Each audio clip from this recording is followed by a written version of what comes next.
Have you ever seen a bird so strange that it didn't even feel real? What if I told you some birds can create optical illusions, use tools like humans, or survive in ways that seem impossible? And what would it feel like to discover creatures so unusual that even scientists still struggle to fully understand them? Welcome back to Echoes of the Wild, the place where nature reveals its most unbelievable secrets. Before we begin, make sure to subscribe to the channel and turn on notifications, because the natural world is far stranger, darker, and more fascinating than most people realize. Some birds are beautiful, some are intelligent, and some seem like they were designed by imagination itself. Today we're diving deep into the most extraordinary birds on Earth. Creatures with bizarre survival strategies, impossible appearances, and behaviors that feel almost unreal. The Regent bowerbird doesn't rely on strength to survive. It relies on art. The male carefully builds a corridor-like structure from sticks and decorates it with berries, leaves, and anything colorful he can find. But here's the shocking part. He arranges the objects to create a visual illusion, tricking the female's perception of depth. He places larger objects farther away and smaller ones closer, warping her sense of space until she steps exactly where he wants her. It's not just instinct anymore. It feels like design, precision, almost intelligence. In nature, beauty itself becomes a survival weapon. And if the female approves, she steps inside his bower. If she does not, she walks away without a sound. And the male begins again, rearranging, rebuilding, reimagining his gallery of stolen color. Then there's the Cory bustard, one of the heaviest birds capable of flight. Watching it take off feels almost impossible. Slow wing beats, massive weight, and suddenly gravity loses the argument. But this bird wastes no energy. It walks more than it flies, conserving strength like a true survivor of the African savanna. Its throat pouch inflates during displays, turning it into a walking balloon of dominance. And when it stands still, head high, watching the horizon, it carries the patience of something that has seen droughts, fires, and the slow turning of seasons without ever needing to rush. The white-cheeked turaco looks too colorful to exist naturally. Its green feathers contain a rare pigment that actually produces color instead of reflecting light. Most birds get their colors from the way light bounces off microscopic feather structures. Not the turaco. Its green is true green, a pigment called turacoverdin that is found almost nowhere else in nature. Bright red wings flash through the forest canopy like signals from another world. In some cultures, this bird is surrounded by myths. People say it carries messages between the living and the dead. And honestly, when you look at it, when you see that impossible green moving through shadow, you understand why. Now forget everything you know about cuckoos. The guira cuckoo lives in noisy groups, shares nests, and raises chicks collectively. Several females lay eggs together, creating chaotic family systems where survival depends entirely on teamwork. It's messy, loud, and surprisingly effective. Chicks from different mothers grow up side by side, feeding from the same mouths, defended by the same adults. Sometimes the group will push a weaker chick out of the nest. Sometimes they raise every single one. There are no rules except the ones the group makes up as it goes along. This is not the delicate, secretive cuckoo of European poetry. This is a gang of feathered anarchists screeching through the Brazilian treetops. The Saru's crane feels completely different. Calm, ancient, almost spiritual. Standing nearly as tall as a human, this is the tallest flying crane on Earth. Its movements are slow and graceful, but beneath that calm exterior is incredible territorial confidence. These birds form deep pair bonds and perform synchronized dances that strengthen their connection over years. They leap toward each other, wings half open, calling in unison. Farmers in India and Southeast Asia have lived alongside rarest cranes for thousands of years. There are legends of cranes returning to the same fields, the same families, for generations. When a rarest crane loses its mate, it sometimes stops eating. It stands alone in the same spot for days. Grief is not only human, then comes one of the strangest architects in nature, the hamerkop. This bird builds gigantic nests weighing up to 100 pounds, complete with multiple chambers inside. Sometimes it builds them even when it has no intention of living there. It's as if construction itself is part of its identity. Hamerkop nests are so large and so sturdy that other animals take them over. Snakes, monitor lizards, even small mammals. The hamerkop does not seem to mind. It just builds another, and another. Ancient African stories say the hamerkop knows things that other birds do not. that it builds nests not only for itself but for the spirit world. Watching one carry 100 sticks to the same branch, day after day, you start to believe it. The Egyptian vulture proves intelligence isn't limited to mammals. This bird uses stones as tools to crack open massive ostrich eggs. Think about that for a moment. A bird solving problems using objects from its environment. But it gets stranger. Egyptian vultures have been observed using twigs to roll wool into bundles for nesting material. They have learned to follow plowing machines and grab exposed insects. They have even figured out how to break eggs by throwing them repeatedly against rocks. Not just once, but with deliberate, repeated force. Nature quietly created engineers long before humans ever existed, and the Egyptian vulture is still refining its craft. And then there's the southern ground hornbill, a bird that doesn't need speed or elegance to dominate its environment. It walks slowly across the African landscape like it owns the world. Deep calls echo for miles while strict social hierarchies keep the group organized. Everything about it feels deliberate and controlled. The red patches on its throat inflate with air as it calls, bright and raw against its dark body. These birds hunt cooperatively, flushing prey toward each other across the savanna. They have been known to break into termite mounds with surgical precision. And when they fly, which they rarely do, their wing beats are so loud that other animals stop and listen. The Luzon bleeding heart dove carries what looks like a wound across its chest. That red mark is actually part of its feathers, helping with camouflage and communication. Quiet, cautious, and increasingly rare, this bird survives by avoiding attention entirely. It walks softly through the Philippine forest floor, rarely flying, rarely calling. When threatened, it freezes so completely that even its eyes stop moving. The bleeding heart on its chest, bright orange-red against white, should make it visible. But somehow, in the dappled light of the understory, that false wound breaks up its shape. Predators look for whole birds. They do not look for wounds. Some birds survive through beauty, others through invisibility. The great-eared nightjar disappears into tree bark so perfectly that you can stare directly at it without realizing it's there. During the day, it becomes motionless, blending into the forest like part of the wood itself. Its feathers are patterned with grays, browns, and blacks in a fractal of shadow. At night, it transforms into a silent hunter. Its mouth opens wider than seems physically possible, scooping insects out of the air with almost no sound. People who live near nightjars sometimes call them goat suckers, an old myth that they drank milk from livestock. They do not. But watching one fly past at dusk, you understand why old stories needed to explain such a creature. The spectacled owl chooses patience over aggression. It waits silently in darkness, watching everything before making one perfectly timed strike. Its face almost looks human, intelligent, focused, and slightly unsettling. Those white markings around its eyes look like reading glasses, hence the name. But there is nothing academic about this predator. It takes prey larger than itself, possums, bats, even small sloths, and it does so without warning, without drama, without anything except perfect silence followed by absolute violence. And then nature decides to become theatrical. The great Argus doesn't simply attract a mate. It performs. Massive wings covered in hundreds of eye-like patterns open into enormous fans, while the male dances through the rainforest like a living illusion. Every movement matters. Every detail becomes part of the performance. He clears a stage on the forest floor, removing every leaf, every twig, every distraction. Then he calls. A loud carrying whistle that announces the show has begun. When a female approaches, he opens those wings. Thousands of white and gold eyes stare out from the darkness of his feathers. He trembles. The eyes seem to move. The female watches for minutes, sometimes hours. If she is impressed, she steps forward. If not, she disappears into the trees. And the great Argus closes his wings and waits for another audience.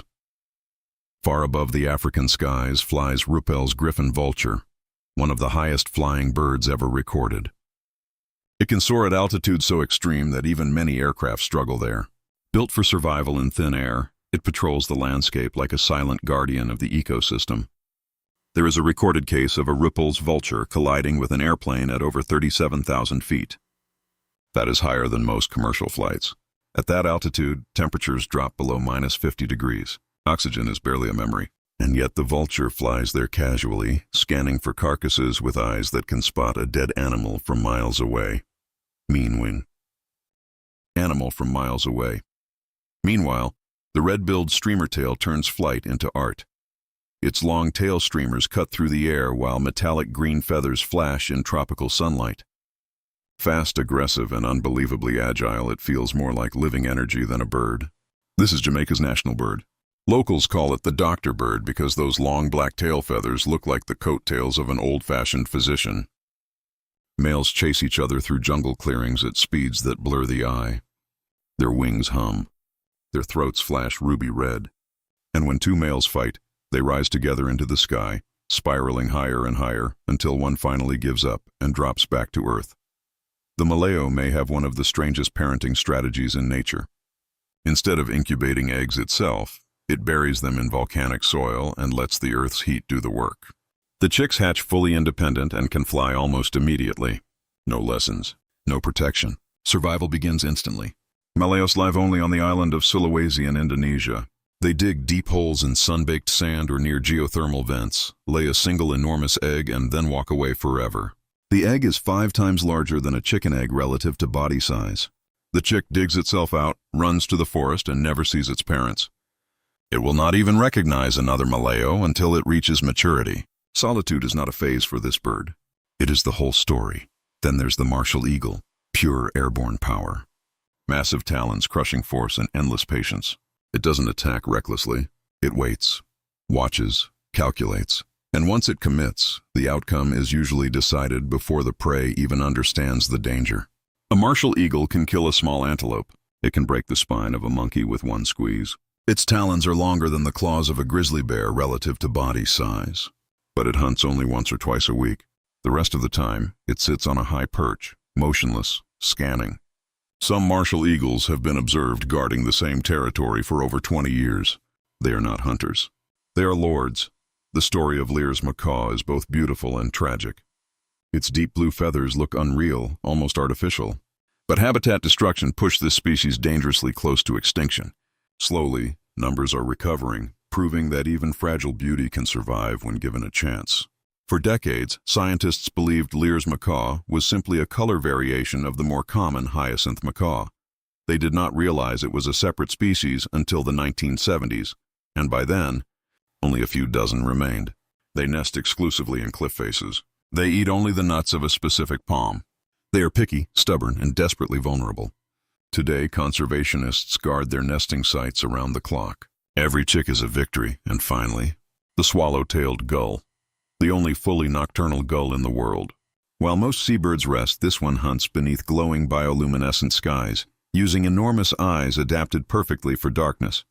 It feels less like a gull, and more like something born from the night itself. It nests on the Galapagos Islands, where it has no natural predators. So it evolved to do something strange. It switched its active hours. During the day, swallow-tailed gulls rest on cliffs, their dark red eye rings giving them a perpetually tired expression.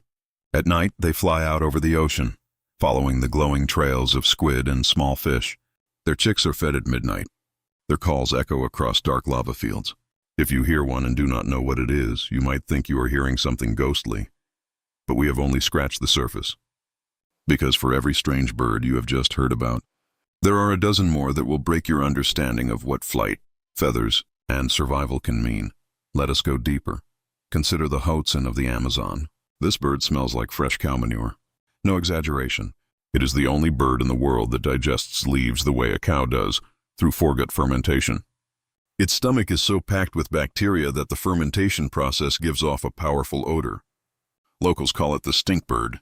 But here is where it gets truly bizarre. Hoatzin chicks are born with claws on their wings, 2 tiny, functional claws that allow them to climb back into trees after dropping into water to escape predators. They look like baby dinosaurs. And honestly, that is because they basically are. The hoatzin is a living fossil, a creature that seems to have forgotten it was supposed to evolve away from its ancient form. Scientists have argued for decades about where the hoatzin belongs on the family tree of life. It does not fit neatly anywhere. It just is. Then there is the oilbird, the only nocturnal fruit-eating bird in the world. It lives in deep, lightless caves. To navigate, it uses echolocation, just like a bat. Clicking sounds bounce off cave walls, and the oilbird reads the echoes like a map. But here is the strangest part. Its chicks are fed so much fruit that they become enormously fat. So fat, in fact, that indigenous people and early naturalists used to boil the chicks down to extract oil. That is where the name comes from. An oil-filled bird that sees with sound and lives in total darkness. That does not feel real, but it is. And if you ever stand at the entrance to an oil bird cave at dusk, you will hear them waking up. A clicking, chattering, screeching river of sound pouring out into the night. It is not birdsong. It is not quite anything else either. Let us talk about the shoebill. If a dinosaur ever came back to life wearing feathers and pretending to be a bird, it would be the shoebill. It stands motionless for hours in African swampland, so still that you might mistake it for a statue. Its beak is massive, shaped exactly like a wooden clog, and it uses that beak to grab lungfish, catfish, and even baby crocodiles. The shoebill does not make normal bird sounds. Instead, it clatters its beak together like gunfire, and when it bows and shakes its head slowly while making that mechanical sound, you feel like you are watching something from another geological era. Shoebills stare. They do not blink often. They do not look away. When a shoebill looks at you, you feel examined in a way no other bird can manage. And what about the potu? The bird that looks like a Muppet designed by a horror artist. During the day, it perches on a broken stump and freezes. It squints its eyes into tiny slits so that only the smallest hint of pupil shows. It blends so perfectly into dead wood that monkeys and even human researchers have walked right past without noticing. At night, it opens its mouth wide, enormous, impossibly wide, and catches insects in flight. But its real strangeness comes from its call. A slow, descending, mournful whistle that sounds like a ghost calling through fog. Living in the Amazon at night, hearing a potu for the first time without knowing what it is, people have genuinely believed they were hearing something supernatural. The lyrebird might be the most talented vocal mimic on the entire planet. It does not just copy other birds. It copies chainsaws, camera shutters, car alarms, construction equipment, human laughter. The lyrebird hears a sound once and remembers it for years. Males sing for hours during mating season, weaving together an impossible tapestry of sounds stolen from their entire environment. But here is the heartbreaking part. As forests disappear and human noise takes over, lyrebirds in some areas no longer sing the songs of other birds. They sing the sounds of logging trucks and power tools. They are accidental archivists of their own destruction. The kakapo of New Zealand is the world's only flightless parrot. It is also the heaviest parrot in the world, and it is completely, utterly ridiculous. Kakapos are nocturnal. They walk with a waddling, dignified shuffle. When frightened, they freeze and hope you will not notice a large green moss-colored bird, the size of a cat, standing completely still in the middle of a trail. Males dig bowls into the ground and sit inside them, then inflate like balloons and produce deep, resonant booming sounds that travel for miles across valleys. The kakapo has no fear of humans. It will waddle right up to a person and climb them out of sheer curiosity. That lack of fear, combined with introduced predators like cats and stoats, nearly wiped them out. Today, every single kakapo has a name and a tracking device. There are fewer than 300 left. Each one is treated like royalty because, in a way, they are. The Andean cock of the rock looks like someone painted a cantaloupe orange, gave it a massive crest that hides most of its face, and then told it to dance. Males gather in display arenas called leks. They jump, shake, flap, bow, and scream at each other. Their crests flop back and forth like ridiculous orange helmets. Females fly in, watch the chaos, and choose the most absurdly energetic male. The whole thing looks like a bird rave. And somehow, it works. The vulturine guinea fowl is the largest and most social of all guinea fowl.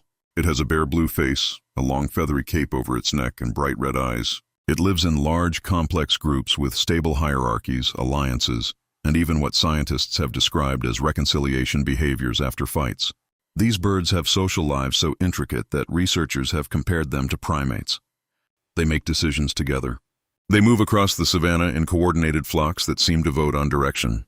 And they roost communally in trees, chattering to each other until darkness finally silences them. The secretary bird looks like an eagle that decided to grow legs like a stork. It stalks the African grasslands on incredibly long limbs, stomping venomous snakes to death with powerful kicks. Its head is covered in quill, like feathers that reminded early naturalists of old-fashioned secretaries with pens tucked behind their ears. That is how it got its name. A bird that kicks cobras to death and looks like a Victorian office worker. You cannot make this up. The palm cockatoo is the only bird in the world that uses a drumstick. Not a chicken drumstick, a tool.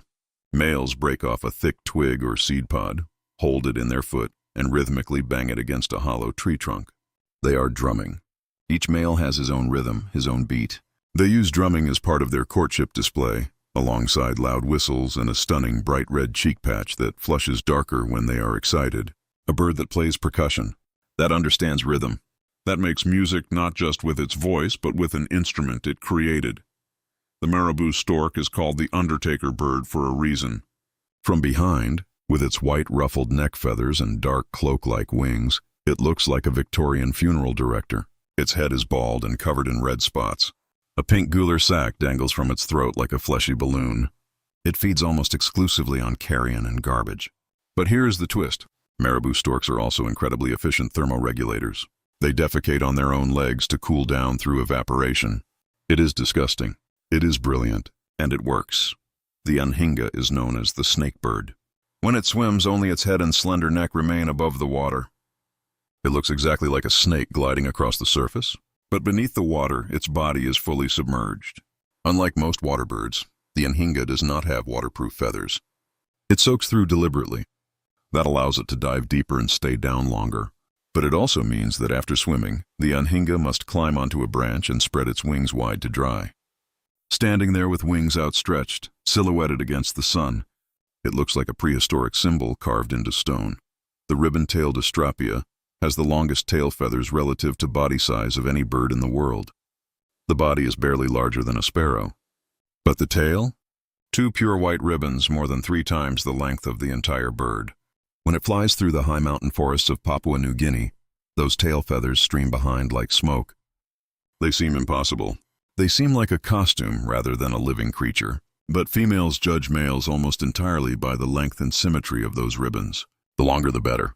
Evolution turned a bird into a flying work of abstract art, and let us end where we started, with impossibility, with the feeling that some birds were never meant to be real, with the magnetite in a pigeon's beak, tiny crystals of magnetic stone that allow homing pigeons to see the Earth's magnetic field. They do not just feel north and south, they see it, a glowing line across their vision pointing the way home. Scientists discovered this only recently. For thousands of years, humans have watched pigeons return across impossible distances, and we had no idea they were seeing an invisible map painted in magnetic light. Nature does not repeat itself. Again and again, it creates creatures so unusual that they force us to rethink what life on Earth is capable of becoming. Birds that drum, birds that smell like cows, birds that live in darkness and see with sound, birds that mimic chainsaws, birds that freeze and become invisible, birds that carry their own illusions, birds that mourn their dead, birds that dance for hours, birds that build cathedrals of twig and berry and then walk away. Which of these birds surprised you the most? Tell us in the comments below. And if you enjoyed this journey into the strangest corners of the natural world, subscribe to Echoes of the Wild for more incredible stories hidden inside nature. Because out there, beyond what most people ever notice, the wild is still full of mysteries waiting to be discovered.